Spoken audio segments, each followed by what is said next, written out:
Good evening, ladies and gentlemen. How are you guys doing tonight? Welcome back to another episode of HeartMind Expressions. Your host for today, Alex Spielman. Maria is going to be taking the day off today. She has some personal things that she has to deal with. And so we will see her next time around. I am here once again with our lovely Sue McClure. How are you doing, Sue? Oh, I'm doing awesome. All things considered, anyway. Every time I wake up, all things considered. Every time I wake up, though, I have to double check to see if we're still on Earth. You know. Well, that's going to be a hotly debated topic, depending on who you ask. What reality are we in, right? These and many more questions the scholars have been talking about for generations, and even longer than that, I guess. Something you tell the grandkids. Just give me the rocking chair, and I'll grow old and gray in the rocking chair, talking like a wild kook or something. Where's my teeth? Right? Exactly. So let's get this show on the road, shall we? We got a few different interesting tidbits that we ran into. We could talk about the new stuff when it comes to Dr. Ouchie. We're going to be also hitting the different things that we're seeing at the baseball stadiums all over the country.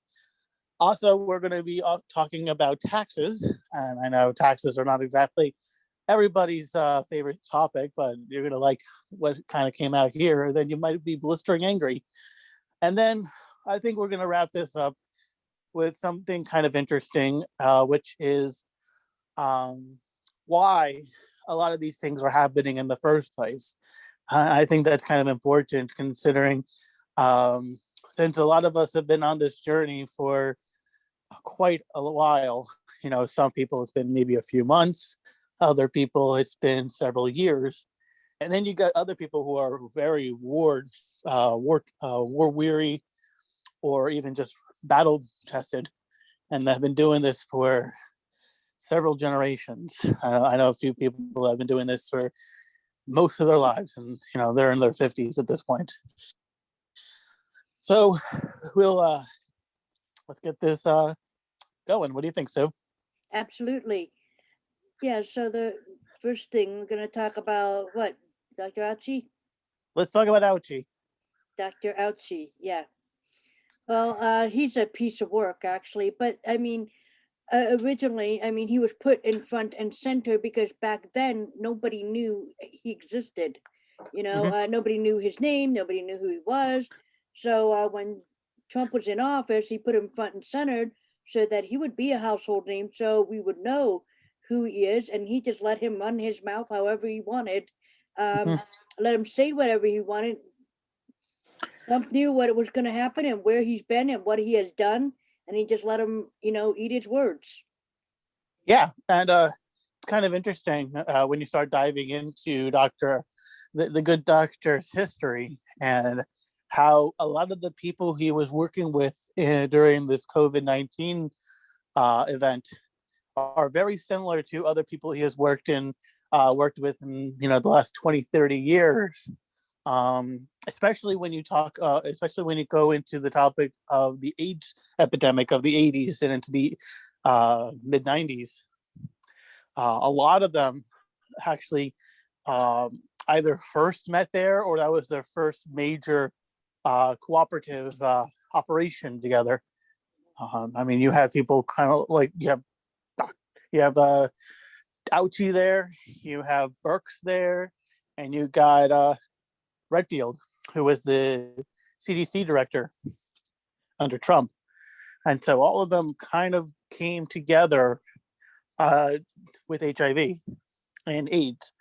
And if you've ever watched Plandemic, Dr. Judy Mikovits actually talks about a lot of their interactions dealing with AIDS and cures and treatments.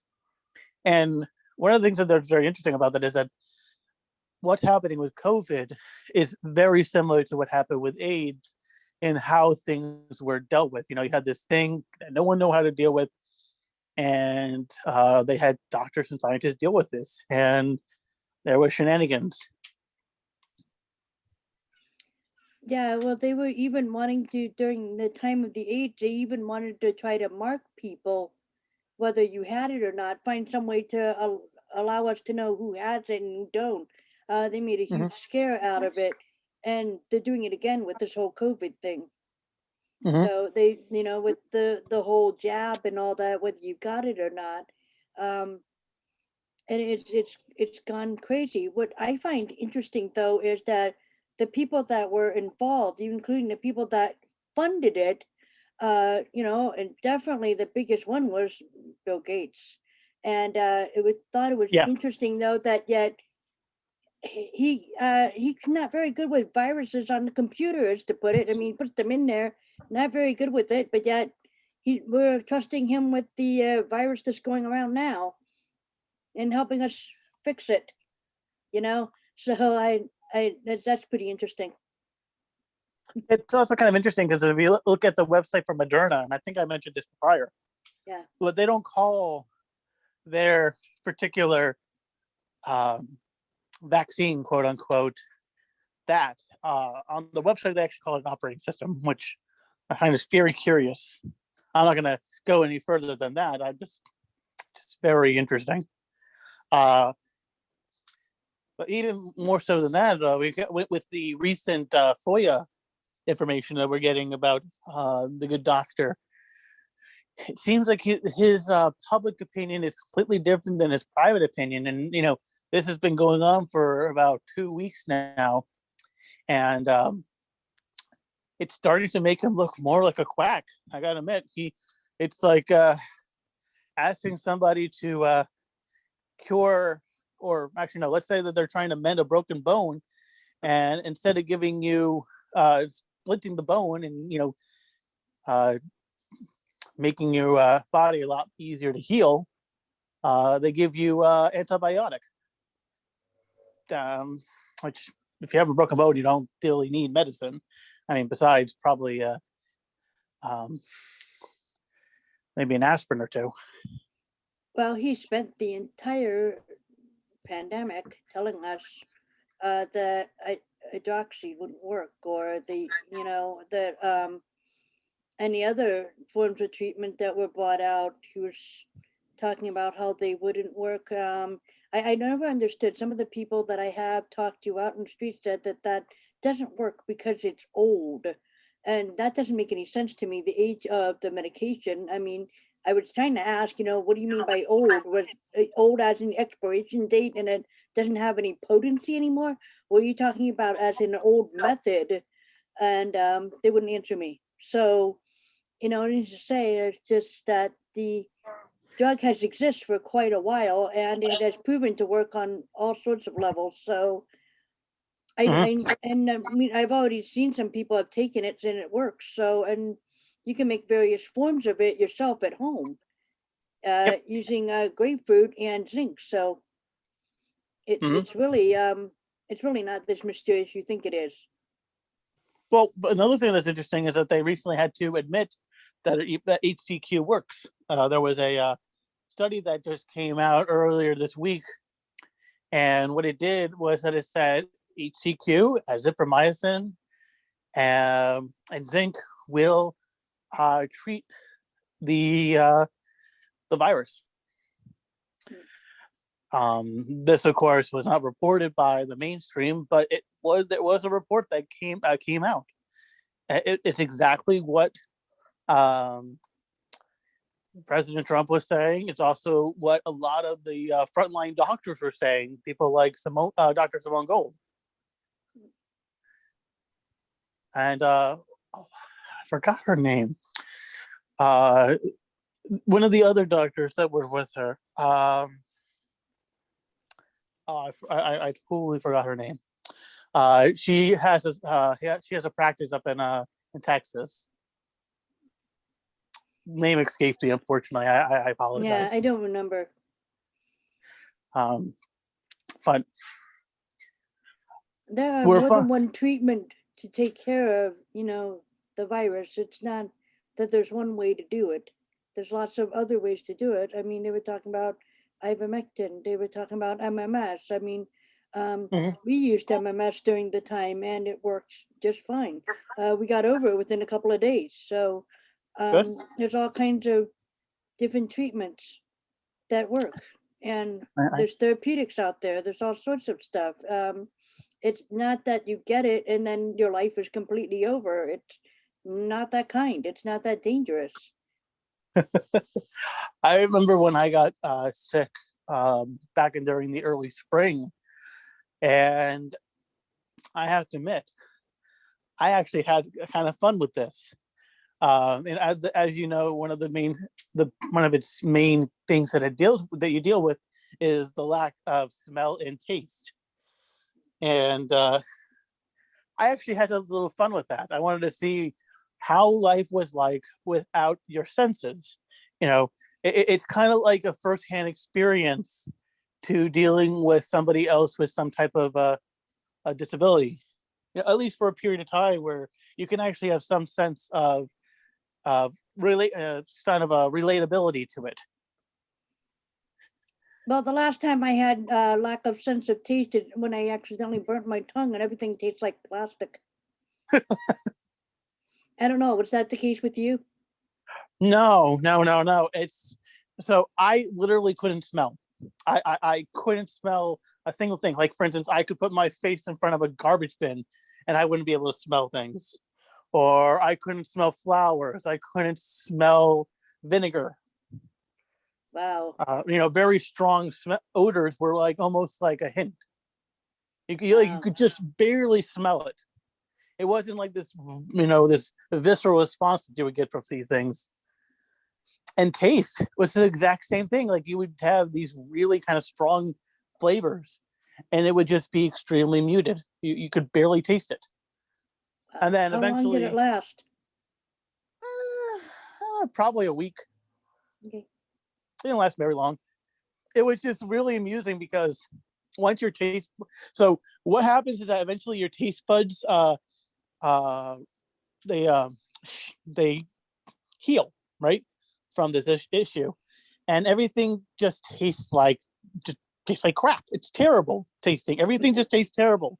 And so I remember that for like the day or two, all I had was just extremely bland items that I could just, have sustenance, and that was it. Like, I couldn't have like apple juice, or I couldn't have soda. I mean, you're not really supposed to have too much soda, but still. Um, yeah, things that I used to really like, it all tasted really like, almost tasted like it almost went bad. It had like a taste like it kind of went. Yeah. So Wow. that was kind of an interesting experience. Um, but But it's not like, it's not like, I don't know, the way they made it sound like on national TV, they made it sound like a poisonous dart frog. You touch it, put your affairs in order. You better have it done, It wasn't that bad. no, I didn't see a big issue, and I actually had it for the full 2 weeks, and it was definitely not as bad as a lot of people were saying. It was kind of like a bad case of the flu. Yeah. You felt like crap. Maybe your lungs burned for a little bit. For like, for me it was like about 3-4 days, and then after that, um, it just kind of went away. Yeah, It, and even the death count we have said before on the show wasn't as big as they say on TV. no, actually, we're seeing that there are more adverse reactions to these shots than the actual death counts. So that's going to be kind of concerning once we start seeing a regular tally of these things. I mean, they're already kind of concerning, but once we actually finally have like a year's worth of information, we can really kind of compare notes. Yeah, we'll be able to see whether what the effects of the jab is. We did get a notice a few months ago that they were ordered to ramp up on the cadaver bags, ramp up productions on them. So that's also can be concerning. So we'll have to see what goes on with that. But there has been death counts, and they won't put that on TV either. You can be sure of that. They're not going to put it on TV the way they did on COVID death counts, or what they're doing a jab death counts. That would have been interesting. Yeah, and I think what's also kind of interesting when it comes to that is death counts are well, actually not the death count. Sorry, the amount of people that are getting the jab is going down. There was this massive up spike for all the people who wanted to get it, and now you're running to the rest of the population that either is skeptical, they're already sick, they have natural immunity, or people who just don't want to get it. And it's going to be very hard to get these people the jab because they're just going to be naturally resistant to any type of encouragement that they would get. Well, we should have the freedom to decide of whether we want to do it or not. We should not have, any sort of quote authorities, which I really don't think they should be on the terms of authority. We should be the authority of ourselves. But I'm going to use the term authority. The authorities should are finding ways to try to twist our arm.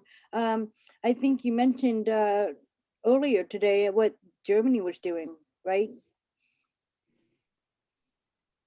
Yeah, I refresh my memory. I forgot what I was talking. Okay, in Germany, aren't they going to block people's SIMs or something, or block people? Oh yes, phone? yes.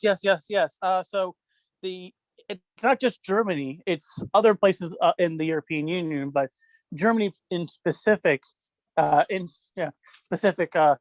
making it so that I think they're charging people with crimes with VPNs, and they're blocking them out of information when it comes to vaccine information. And it's going to go as far as all different health information, financial. It's going to be, they're basically punishing people for VPNs, and this is kind of becoming, kind of eventually leading into a social credit kind of system. And were they going to restrict people of freedom of using their phones or something like that?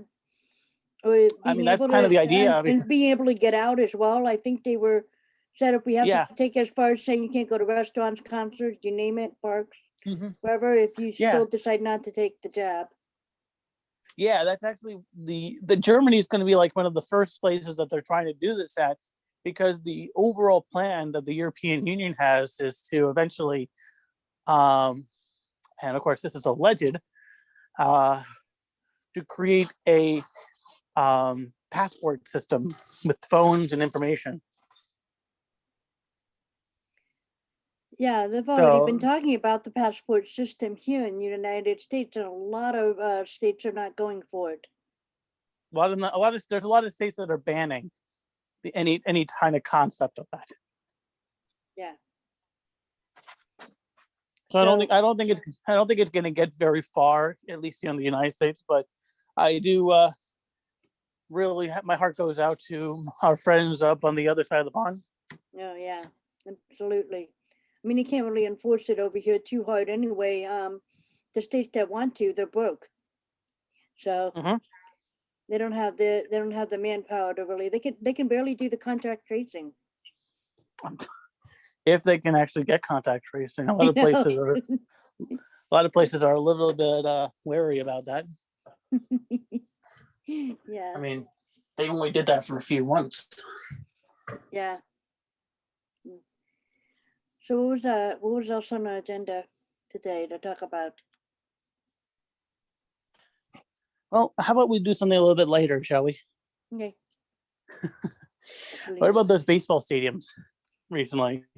Ah, yeah. The flags. Yeah. Well, earlier this last 2 weeks, we had flags that said Trump won in Yankee Stadium. They had it over at Citi Field. They had a standing ovation over at Fenway Park. And I think recently they were found over in I think it was a Phillies game They were at they were at the Phillies. They were having a home game, and then they flew the flag over there too. And it's pretty unanimous. People seem to agree. Yeah, about Trump. Mm-hmm. There's a lot of different things happening right now, Yeah. and people agree. Well, especially when they're talking about the audit, they're still working on everything that has to do with that. Mm-hmm. The audits are in full swing. They're almost done with Maricopa County. I think they're down to the last 3 pallets, which it's amazing. That means they're going to be done by the end of the week. Yeah, that's what I was thinking of. Just in time of Flag Day. Yeah. Which is exactly what they. There's a lot of different. It's almost like a war on flags as well, because there for a while on the different embassies and stuff like that, weren't they putting BLM flags up and banners and things like that, and they wanted to take those down as well. Mm-hmm. So, what's that? So it's just all sorts of things going on at once, and it is hopefully it's letting people take a step back and kind of see what's going on. The audit, the things about the flag, the thing about Dr. Fauci, and all sorts of other stuff that's going on, and you have to see that all of this is connected. Mm-hmm. Yeah. And actually, speaking of flags, one more thing, there was a petition that was sent to, I think it was the Department of Defense and they wanted to have all bases and I think embassies have the Pride flag for Pride Month. And the Pentagon was very quick in their response. They said, nope, sorry, only the United States flag. And that makes sense. I think it's fair. I have nothing against the whole Pride Month thing. However, I do say that I just think that your opinion of anything that has to do with your personal opinion about what do we call it? What's the polite way to put it? Sexual orientation. It should. I just think it should be, in my opinion, I think it should just be your business. It shouldn't be stuck out there publicly what you prefer. It's just my opinion. Mm-hmm. However, but a lot of it has an agenda behind it, and that's the things that I can't get behind is when there's agendas behind it. And that's why I'm personally extremely anti-pride. It's not that I'm against, people who are lesbian or gay or anything like that. It's the actual concept of pride. What is it there for? Because in the most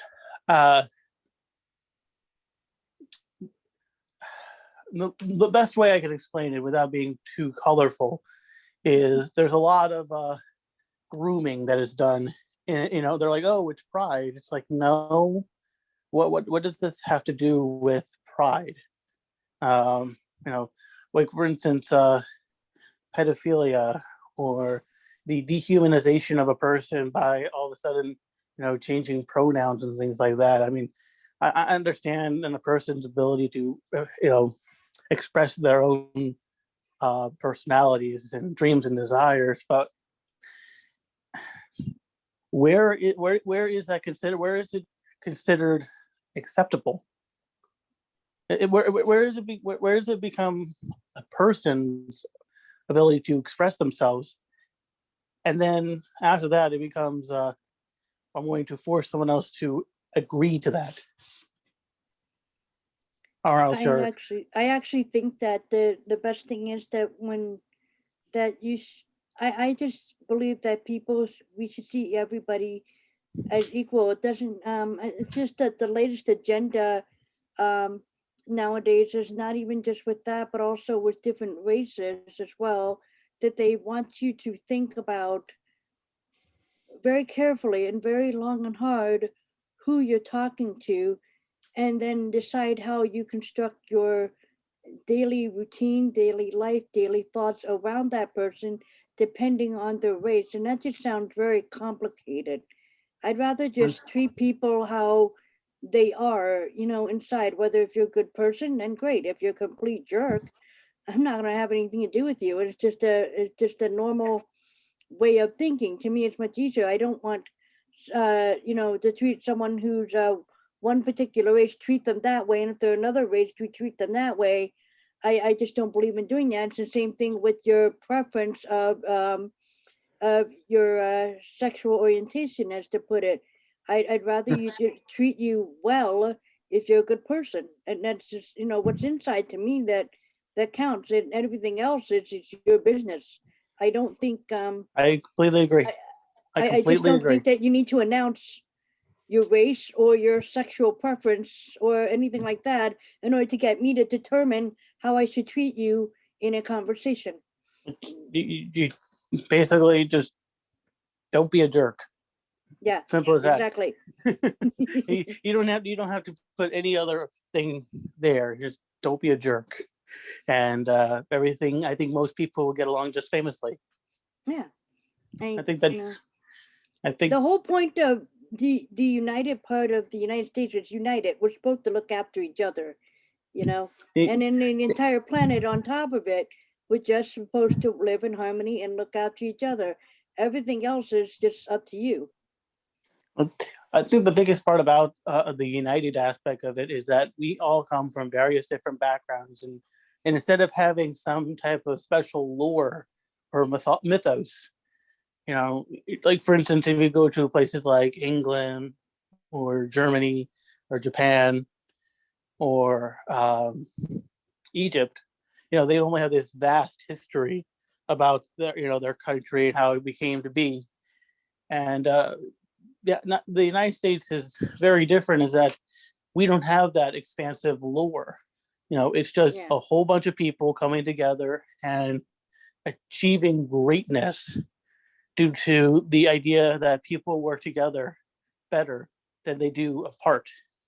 Right, and even to achieve something called the American dream, as to put it, achieving the American dream doesn't mean that you just come to the United States, work really hard to achieve the American dream. It's all of us working really hard together. We need each other for that. It's not just you, yourself, just working for yourself and then to achieve that. It's kind of a ladder system, as to put it, with each other, though. Somebody's going to be holding the rope ladder while you climb it. So it's just I'm hoping that the entire planet advanced to some sort of complete amount of peace, because if we look at the future, we have Space Force, and then it eventually in future the Federation. And so remember, you've seen in Star Trek, now we have the United Federation of Planets. So that means there's going to be a bunch of planets getting together, getting along. So first we got to get along here in the United States and on Earth all together. It's in other words, basically you got to deal with the family before you deal with the crazy uncle. Well, a crazy uncle maybe the family, but how about the crazy neighbors next? Then the neighbors, all the other residentials and the district areas and the city areas, you name it. And then you have to deal with the in-laws, and who knows? It just kind of a. And the guy who decided to borrow your lawnmower and your ladder. And the one that knocks on your door once a week to buy a cup of sugar or rice. There's always that person asking for a cup of milk for some reason. just buy a gallon of milk for all I care. There you go. Yeah. But it just kind of snowballs from there. We were talking about the unites, and then I think another thing that kind of unites us is our distaste for taxes as well. Yeah. I don't think I've ever heard of a single person who says, "I like taxes. Tax me more." Yeah. And we're still being taxed to death. I mean, they say born free, but I found out we really aren't being born free if we had the footprint done. Mm-hmm. So we really weren't born free, but we are being taxed to death, definitely. Mm-hmm. That's got to stop, right? Mm-hmm.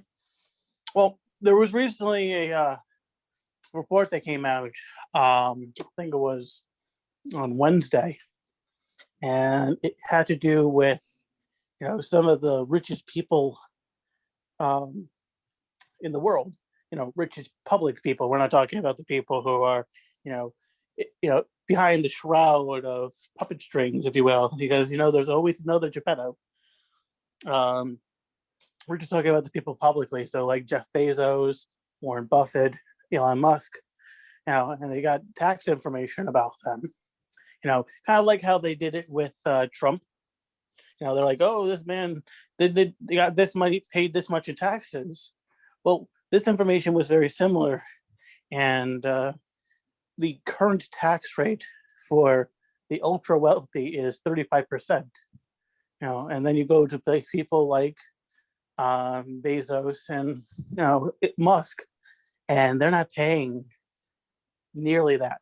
I think they're paying like less than 1%, if I remember correctly, of that. So that means that they have a lot of money that would be considered unpaid taxes. So you have these companies that are all about like, we should raise the tax on the wealthy, while the people who are saying that are not even doing that. It's extreme hypocrisy to the very limit. Yeah, well, they weren't kidding when they mentioned the term rich privilege. We're so worried about white privilege. We're not even worried about this thing called rich privilege. Heck, I mean, if it was up to me, we would get rid of taxes. We get rid of credit altogether. I mean, a lot of the things I say are kind of sensationalized when you kind of put it, but I like the idea personally. I mean, who doesn't like the idea of just having fair transactions? Well, why don't you let the people know, if the taxes went away, how does retirement work, and how does keeping the cities and the roads and things like that fixed up work? Because all of us are led to believe that's what the tax money is supposed to go to. It's called transactions with the government. Like, for instance, you have to pay a fine, or it's not a fine. You have to pay a fee for a marriage license, or a traffic ticket, or a court fee, or other things. Different financial transactions with the government, and that was, for the longest time, the only thing they used. Besides tariffs, tariffs were also commonly used as a way to have money to spend on civil engineering projects. The concept of taxes, as we know it right now, is relatively new, as it was introduced only about 100 years ago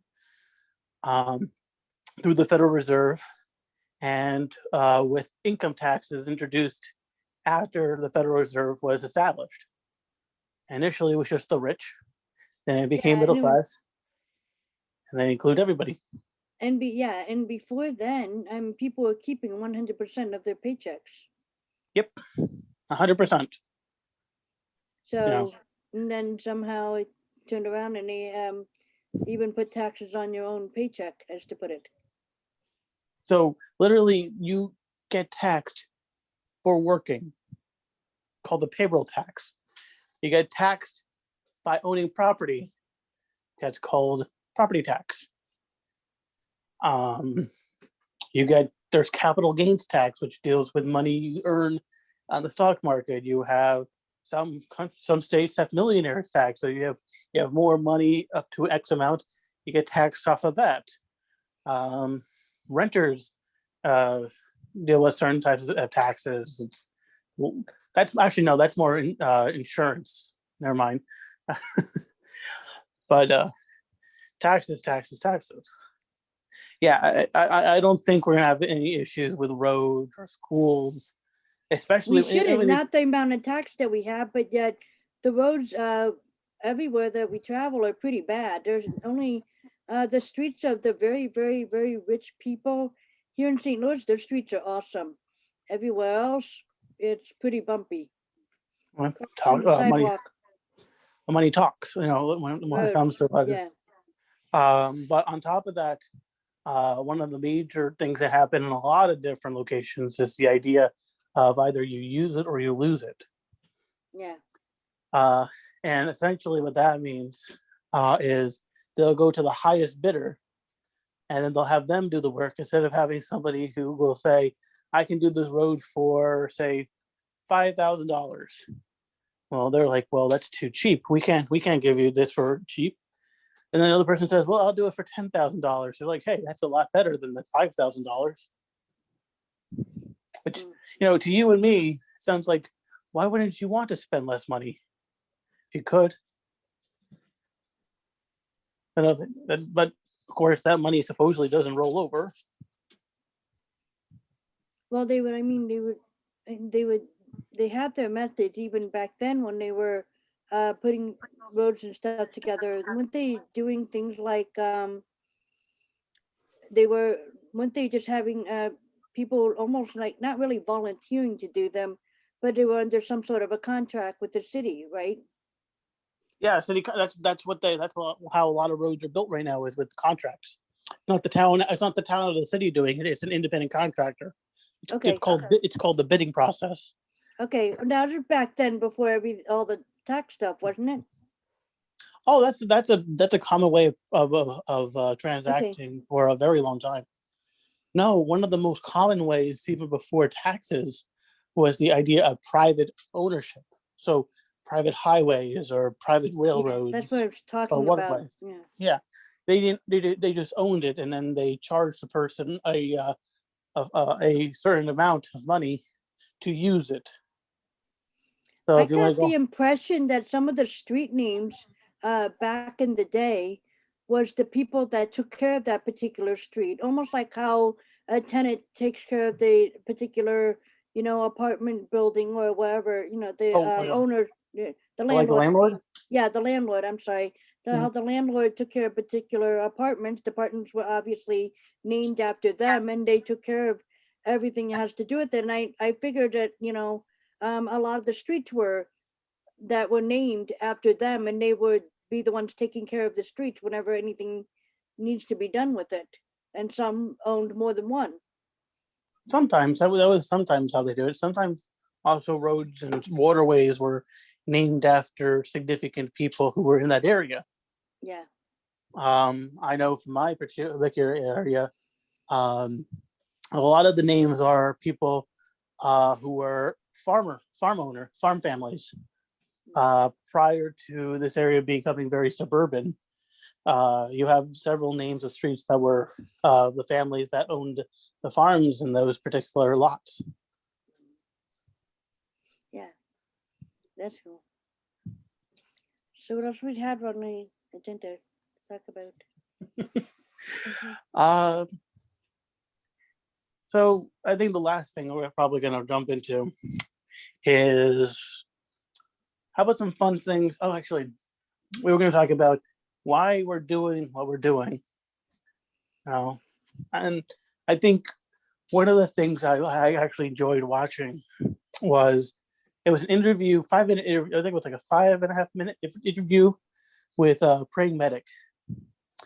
And he was kind of explaining why, Trump was talking about the vaccine and why things had to be done a certain way. And essentially, from how he was describing it, it all goes down to losing the least amount of people, right? Make sure the loss of life is as low as possible, which I think we have achieved, to be quite honest. I mean, this could have been far more dangerous, and a lot of the numbers that we're dealing with right now are completely inflated, at least to my current understanding of it. The test group that they had to make, where they had to make the least amount of people that were going to be, killed in this whole thing that's going on. Mm-hmm.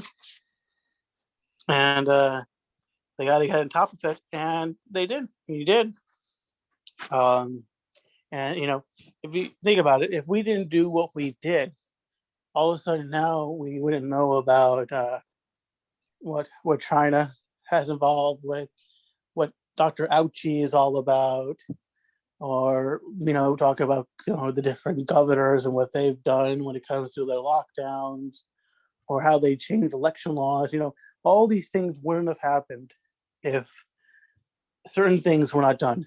There was a quote from The Matrix, and it was from Morpheus. Morpheus was talking to Neo, and essentially what he was saying was, it couldn't happen any other way. This had to happen this way in order for things to occur, right? And as a lot of us have known, the best way to have things happen is just show them. Don't tell them. You got to show them. Let them experience it. Let them maybe get angry. Let them really marinate in everything that's going on, so that they fully grasp the gravity of everything that's going on. Especially what happens, the difference between having Trump in office and having Biden in office, that's to put it. It's literally nice. In office, Biden in office, Biden, not Biden. Yeah, I know. Biden. And I feel, honestly, I feel really bad for the man in many ways, just because he looks so decrepit half the time, or most of the time. Let the man just waste away, I guess. Don't put him in front of the stage. Though I think it had to be done that way. Yeah. And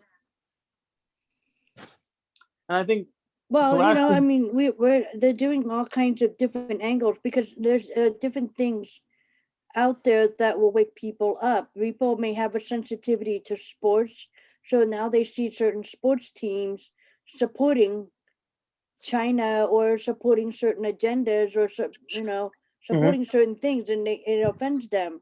So I mean, that will wake a group of people up. Then it has to do with maybe certain companies, like there's certain soda companies or other things like that, and if they kind of let people down, they let their fans down, or they let their supporters down in some way, shape, or form. That's another type of way to wake somebody up. They're not using one way to wake people. They're showing in all aspects. I mean, right now, the big thing that being griped about for some reason, it would be nice if the more thing that was being griped about is the human trafficking, but it's not. Right now, the biggest thing being griped about is the gas prices. We're almost at $3 here in St. Louis. So that, and that will cause a chain reaction, because if the gas price is huge, then the food prices are going to change. All the consumer and product prices are going to change. I mean, it acts as a chain reaction. So, people are feeling it. And some of us will be a little snarky about it and say, well, what was the gas prices when Trump was in office? You're liking them now, aren't you?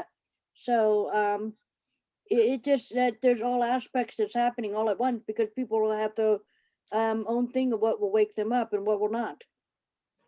Oh, speaking of woke go broke, I was just reading about American Airlines, and they're asking employees to volunteer their time to work free over the summer.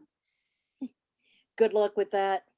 And I like to see how well that works out. Most people are going to go, hell no. I don't think anybody wants to work for free. They're not just going to volunteer. Not an airline job. The airline job is one of the toughest, naggiest jobs in the world, especially that people have to work in the baggage claim and lost baggage area. No, that's not a good day job, but we're talking about stewards that are flying. That as well. Yeah, that's a tough job. It is. It is a tough job, and the hours are ridiculous. I didn't think they were just doing it with the stewardess, though. I thought they were doing it in all aspects of the airport, because I guess you and I heard the news differently then. I got the impression that the entire airline industry, not just the student department, I thought all departments, they want certain people to volunteer the time. Usually it depends on, I guess, your so-called position in the job, if you will.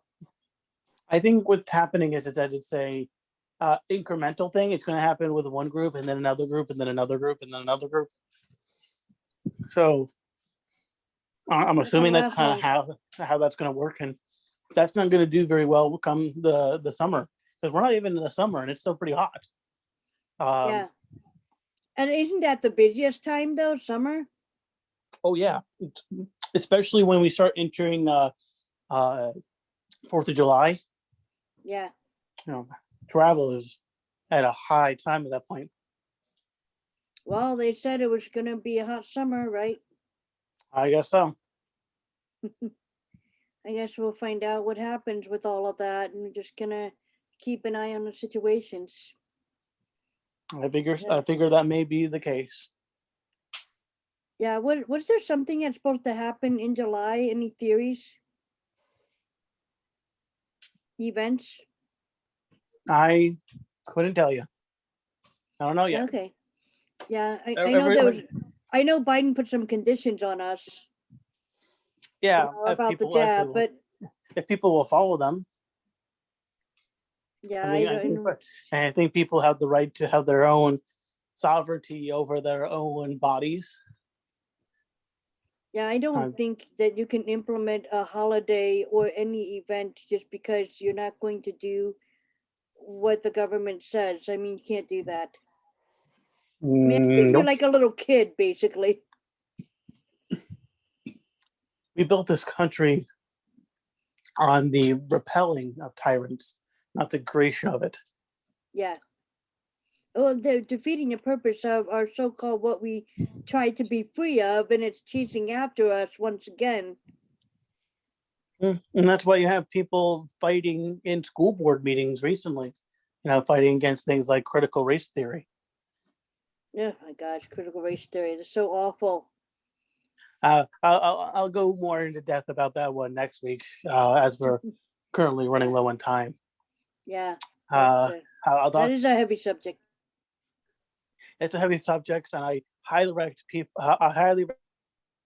recommend people to really research that, because it is not a topic Especially think the origins most of people it. like. Yeah. Especially the origins of it. Research and how it's being introduced in schools. Yeah, and who's in charge of it.